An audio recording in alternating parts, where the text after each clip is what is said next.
எல்லாருக்கும் வணக்கம். நான் உங்கள் ஜனா பேசுகிறேன். இப்போ என்ன கடன் பார்க்க போகிறோம்னா, மீண்டும் இயக்குனராக களமிறங்கும் எஸ் சூர்யா. அவரோட படைப்புகள் நம்ம என்ன பண்ணியிருக்காரு, எவ்வளோ பண்ணியிருக்காருன்னு தெரியும். அகெயின் நம்ம திருப்பி அவரோட படைப்பை பார்க்கும்போது ரொம்ப ஆர்வமாக காத்துட்ருக்கோம். என்ன விஷயத்தை டீட்டெயிலாக பார்க்கலாம். நீண்ட இடைவெளிக்கு பிறகு கில்லர் படத்து மூலமாக மீண்டும் இயக்குனராக களமிறங்க இருக்கார் நம்ம சூர்யா சார். 2015ஆம் ஆண்டு சூர்யா கடைசியாக இயக்கிய படம் இசை.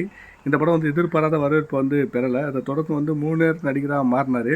வில்ல நடிகராக நடித்த படங்கள் அனைத்தும் ஹிட் அடிச்சதுனால முன்னணி நடிகராகவும் வளமும் வராரு.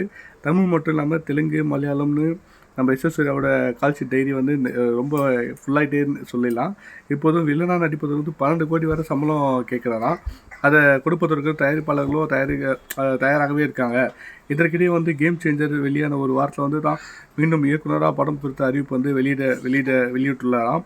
கில்லர்ன்ற ஒரு பெயரிட்டுள்ள இந்த படத்தை இயக்கி தயாரித்து நாயகனாகவும் நடிக்க உள்ளார். இந்த படத்தில் இடம் பெறுவதற்கான பிரம்மாண்ட ஒரு கார் ஒன்றை சொந்தமாக வாங்கியிருக்காருன்னு சொல்கிறாங்க சூர்யா சார்.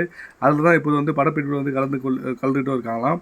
நியூ படத்தில் 2ஆம் பாகம் மாதிரி கில்லர் என்ற படமும் டாக்டர் பட்டம் பெற்ற ஒரு பத்திரிகையாளர் சந்திக்கும் போது சூர்யா சொல்லியிருக்காரு. சூர்யா இயக்கி நடித்த நியூ திரைப்படம் மாபெரும் வரவேற்பு பெற்றதுன்றது நம்ம எல்லாருக்கும் தெரிஞ்ச விஷயம். அதே மாதிரி இன்னொரு படம் கண்டிப்பாக நம்ம ஒரு பெரிய ஆவலாக காத்துட்ருக்கலாம். என்ன மாதிரி அவர் நம்மள்கிட்ட ஒரு ட்ரீட் கொடுக்க போகிறாருன்றதை. கண்டிப்பாக sir, we are waiting. Thank you.